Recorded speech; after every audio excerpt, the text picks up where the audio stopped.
Isekai is a genre that has got me stuck in its web. Whenever I want to watch anime, Isekai calls out to me like no other genre. And when I think about what started this and why this started for so many others like me, the answer is Sword Art Online, which enticed us with dreams of traveling to a new world and to be the greatest that ever was. But I've already made a video on Sword Art Online, so let's move on to the second answer.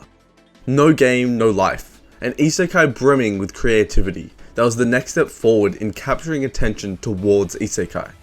Where Sword Art Online pushed the idea of being within a game world and using in-game mechanics like leveling up and killing boss monsters, No Game No Life said, how about the different world is completely different? Because in this new world, every dispute is solved by playing a game, which is perfect for our main characters. There are rumors spreading about a small group of gamers who go by the name Blank. These 4 gamers have destroyed everyone they have played against. In every single game, they are undefeated. Many think these gamers are myth, others think they are hacking, but in reality, they are Sora and Shiro, a pair of siblings who have cut themselves off from society and delved into the deepest depths of gaming. And within those depths, they receive an email from someone who knows their true identity and offers to play a game of chess. Shiro is better at calculations and logic, so she starts playing and thinks of every possible move that can be made, but it isn't enough. This opponent is playing strangely, so Sora steps up with his knowledge of strategy. He understands what their opponent is trying to do, and with the power of their strange incestuous relationship, they win. And it turns out the person they beat was none other than a god, who invites Sora and Shiro to his world. A world governed by games where murder, war, and robbery is impossible, and everything is resolved by a game, from a personal disagreement to national borders. And anything can be bet on as long as it's equal value. This idea is what makes this show so interesting. Many isekai have problems with power scaling and main characters being too overpowered with some sort of cheat skill. But in No Game No Life, fighting is an impossibility, so the characters have to be smart, and the conflicts have to be creative and unique. The games played can be simple: chess, rock, paper, scissors, poker. But these games don't stay simple for long. This is another world where magical creatures are in abundance. From angels that have infinite knowledge to beastmen who can read minds. And then, there are humans. The only race with no magic. And they have lost almost all of their territory. So how do Sora and Shiro win games against magical creatures? With cheating, bullshit, and intelligence. Sora challenges this girl to a game of rock, paper, scissors, but he can only play paper to win. But if they tie, they both get something they want. So how does Sora win when the odds are stacked against him?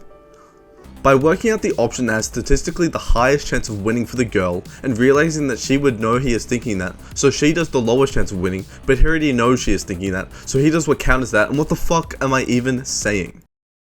They use such bullshittery and cleverness that you try to work out how they can possibly win with impossible odds time and time again, and it makes it so fun to watch.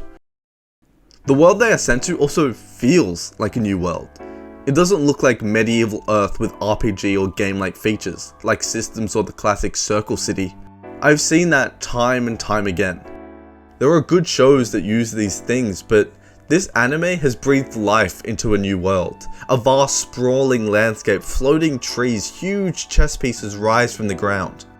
All of which can only be described as impossibilities in our own world.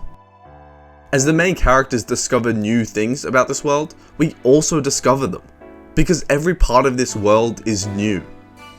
It is amazingly unique, and easily fills your imagination of what else could be out there. But this anime does have a couple problems, such as, underage girls. And I'm talking about like real underage, not your Shield Hero accelerated aging type shit. I'm talking Shiro is a straight up child that looks like a little kid getting over-sexualized, and hey, this isn't the only anime to do this. And it is sort of a widespread problem in anime, so you might be able to look past it. But for me, it made me quite uncomfortable, so you've been warned. Also, there are quite a lot of perverted jokes. If you don't know what I mean, just think of Meliodas from Seven Deadly Sins. Those kinds of perverted jokes overall really take away from my enjoyment of the show.